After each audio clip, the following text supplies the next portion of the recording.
Indian women's লিগে লাল হলুদের মেয়েদের আজকে জয়ের হ্যাটট্রিক হলো। এই বিষয়ে বিস্তারিতভাবে আপডেট দেবো আজকের এই ভিডিওতে। থাকছে প্রাক্তন মোহনবাগানের বিদেশি খেলোয়াড় এবার বাংলার একটি ক্লাবে সাইন করলো, তারও আপডেট দেবো বিস্তারিতভাবে আজকের এই ভিডিওতে। থাকছে কর্নার সিল্ট আইএসএল বন্ধ বলে নতুন ক্লাবে সাইন করলেন, তারও আপডেট দেবো বিস্তারিতভাবে আজকের এই ভিডিওতে। আর থাকছে এএফসির কাছে আইএসএল এর নতুন সূচি পাঠানো হলো, এই বিষয়ে বিস্তারিত আপডেট দেবো আজকের এই ভিডিওতে। সমস্ত খবর এক এক করে বলবো, তার আগে প্রতিদিনের মতো বলবো খেলার আপডেট খবর পাওয়ার জন্য আমাদের চ্যানেলটিকে সাবস্ক্রাইব করতে একদম ভুলো না। তো চলো শুরু করা যাক আজকের প্রথম খবর।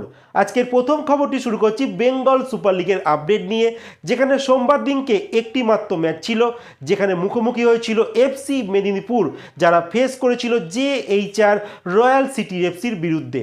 আর এই ম্যাচ গোল শূন্যভাবে ড্র হয়েছে। আর আজকের মঙ্গলবার দিনকে দুখানা ম্যাচ রয়েছে, আর আমি যখন ভিডিওটা বানাচ্ছি তখন কিন্তু একটি ম্যাচ কমপ্লিট হয়ে গেছে, যেখানে নর্থ বেঙ্গল ইউনাইটেড এফসি 1-0 গোলে হারিয়ে দিয়েছে সুন্দরবন অটো এফসিকে। এই মুহূর্তে তিনখানা টপ দলের নাম যদি বলি, সেখানে লিগ টেবিলে সবার উপরে রয়েছে JHR রয়্যাল সিটি, যারা 6 ম্যাচে 13 পয়েন্ট নিয়ে 1 নম্বর স্থানে রয়েছে। দ্বিতীয় স্থানে রয়েছে সুন্দরবন অটো এফসি, 6 ম্যাচে 13 পয়েন্ট নিয়ে দ্বিতীয় স্থানে রয়েছে। 3 নম্বর স্থানে রয়েছে হাওড়া হুগলি ওয়ারিয়ার, তারা 5 ম্যাচ খেলেছে 12 পয়েন্ট নিয়ে তারা 3 নম্বর পজিশনে রয়েছে। এই মুহূর্তে বলে রাখি, হাওড়া হুগলি ওয়ারিয়ার এখনও অবধি তারা কোনো ম্যাচ হারেনি। যাই হোক, এর পরের যে আপডেটটি দেবো, প্রাক্তন মোহনবাগানের একজন বিদেশি খেলোয়াড় যার নাম হেনরি কিসেকা, তিনি কিন্তু আজকে বেঙ্গল সুপার লিগের দল এই সুন্দরবন অটো এফসির হয়ে খেলতে নেমেছিলেন, বাট আজকের ম্যাচে কিন্তু নিজের পারফরমেন্স খুব একটা ভালো করতে পারেনি, যার ফলস্বরূপ তার দল কিন্তু আজকে 1-0 গোলে নর্থ বেঙ্গল ইউনাইটেড এফসির কাছে হেরে গেছে। যাই হোক, এই হেনরি কিসেকা বর্তমানে তার 36 বছর বয়স, আর এই খেলোয়াড়টি কিন্তু ভারতের অনেক ক্লাবে খেলেছে, যেমন মোহনবাগানে খেলেছে যখন মোহনবাগান আই লিগ খেলতো, তারপর তিনি গোকুলাম কেরালাতে খেলেছেন, মোহামেডান স্পোর্টিংয়ে খেলেছেন, ভবানীপুর ক্লাবে খেলেছেন, আইজল এফসিতে খেলেছেন, রিয়েল কাশ্মীর ক্লাবে খেলেছেন, SC বেঙ্গালুরু ক্লাবে খেলেছেন। এছাড়া সুপার লিগ কেরালা সেখানকার একটি দল মালাপুরাম এফসিতেও কিন্তু এই 36 বছর বয়সী উগান্ডার জাতীয় দলের খেলোয়াড় খেলেছে।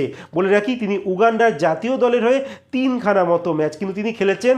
এর আগে তিনি খেলছিলেন এই ভুটান, মানে আমাদের পার্শ্ববর্তী দেশ, সেখানকার যে টপ টিয়ার ফুটবল লিগ হয় সেই লিগেরই একটি দলে তিনি খেলছিলেন, আর সেই দলটা কিন্তু শেষ অবধি 5ম স্থান পেয়েছে। তো এই 36 বছর বয়সী হেনরি কিসেকা কিন্তু আবারও ফিরে এলেন ইন্ডিয়ান ফুটবলে, মানে বাংলার ফুটবলের নতুন লিগ বেঙ্গল সুপার লিগের দল সুন্দরবন অটো এফসিতে। এর পরের যে আপডেটটি দেব আইএসএল নিয়ে, এই মুহূর্তে আইএসএল নিয়ে কিন্তু নতুন সূচি তৈরি করেছে AIFF, যেখানে বলা হয়েছে 14টা দলকে দুটো গ্রুপে ভাগ করে দেওয়া হয়েছে, যেখানে পূর্ব ভারতের দলকে একটা সাইডে ভাগ করা হয়েছে, পশ্চিম ভারতের দলগুলোকে আরেকটা সাইডে ভাগ করে দেওয়া হয়েছে, এই জন্যই যে ট্রাভেলিং খরচটা কমানোর জন্য। তো বলে রাখি, পূর্ব ভারতে কোন কোন দল একটি গ্রুপে পড়েছে, যেখানে ইস্ট বেঙ্গল রয়েছে, মোহনবাগান সুপার জায়েন্ট রয়েছে, ইন্টার কাশি রয়েছে, মোহামেডান স্পোর্টিং রয়েছে, Jamshedpur FC, Orissa FC, North East United FC.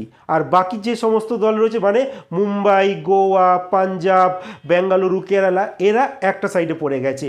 এবার বলে রাখি, 7টা দল রয়েছে এক একটা গ্রুপে, মানে দুটো গ্রুপে 7টা 7টা 14টা দল খেলছে। প্রত্যেকটা দলকে রাউন্ড রবিন ম্যাচ খেলতে হবে। টপ 4খানা দল প্রত্যেকটা গ্রুপে, তারা কিন্তু নকআউটে কোয়ালিফাই করবে, যেখানে কোয়ার্টার ফাইনাল ম্যাচ হবে, যেখানে সেমিফাইনাল, যেখানে থাকছে ফাইনাল। আর প্রত্যেকটা ম্যাচই কিন্তু সিঙ্গেল লেগে খেলা হবে, মানে ডবল লেগ কিন্তু খেলা হবে না। আর বলে রাখি, একটা টিম কম করে 12টা ম্যাচ পাবে, আর একটা টিম সব থেকে বেশি 15টা ম্যাচ পাবে। আর AFCর নিয়ম অনুযায়ী প্রত্যেকটা টিম যারা AFC কম্পিটিশানে খেলার জন্য যোগ্যতা অর্জন করে, তাদেরকে তাদের ঘরোয়া লিগে 27টা ম্যাচ মিনিমাম খেলতে হবে। এক্ষেত্রে AIFF কিন্তু এই মুহূর্তে AFCর কাছে রিকোয়েস্ট করেছে এই বছরটা যেন তারা কনসিডার করে দেয়। এবার পুরোটাই নির্ভর করছে AFCর উপর, AFC কী সিদ্ধান্ত দেয় এই দিকে আমাদের নজর থাকবে।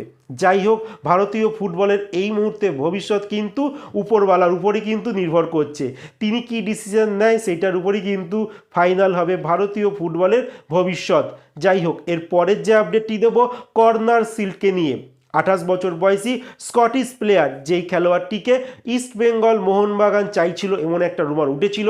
ফাইনালি কিন্তু তিনি একটি দলে সাইন করে দিয়েছে, বাট সেই দলটা কিন্তু ভারতের কোনো ক্লাব নয়। তিনি কিন্তু এই মুহূর্তে সাইন করে দিয়েছে কাম্বোডিয়ার 1 নম্বর দল প্রে খান রিচ, একটা ক্লাব আছে, সেই ক্লাবে তিনি সাইন করে দিয়েছে।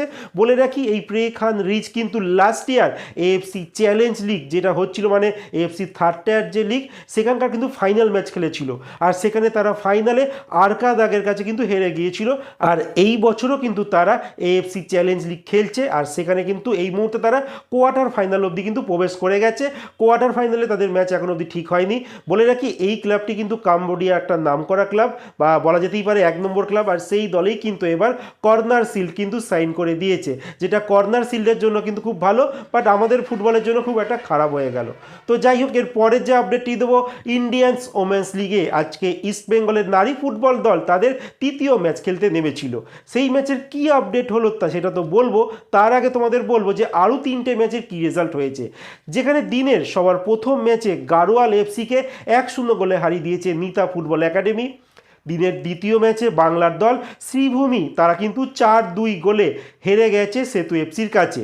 দিনের 3 নম্বর ম্যাচে গোকুলাম কেরালা তারা নিজেদের প্রথম জয় পেল এই লিগের, মানে এই বছরের, 1-0 গোলে তারা হারিয়ে দিয়েছে কিকস্টারকে। আর ইস্টবেঙ্গল দল মানে নারী ফুটবল দল তারা 9-0 গোলে সেসা ফুটবলকে কিন্তু হারিয়ে দিয়েছে। 9-0 মানে বিশাল বড় ব্যবধানে কিন্তু ইস্টবেঙ্গলের নারী ফুটবল দল হারিয়ে দিয়েছে এই সেসাকে। মানে ইস্টবেঙ্গলের নারী ফুটবল দল বাকি দলগুলোর তুলনায় আলাদা লেভেলের ফুটবল খেলছে। যাই হোক, আজকের ম্যাচে কারা কারা গোল করেছে ইস্টবেঙ্গলের হয়ে সেইটা তোমাদের একবার বলে দিই।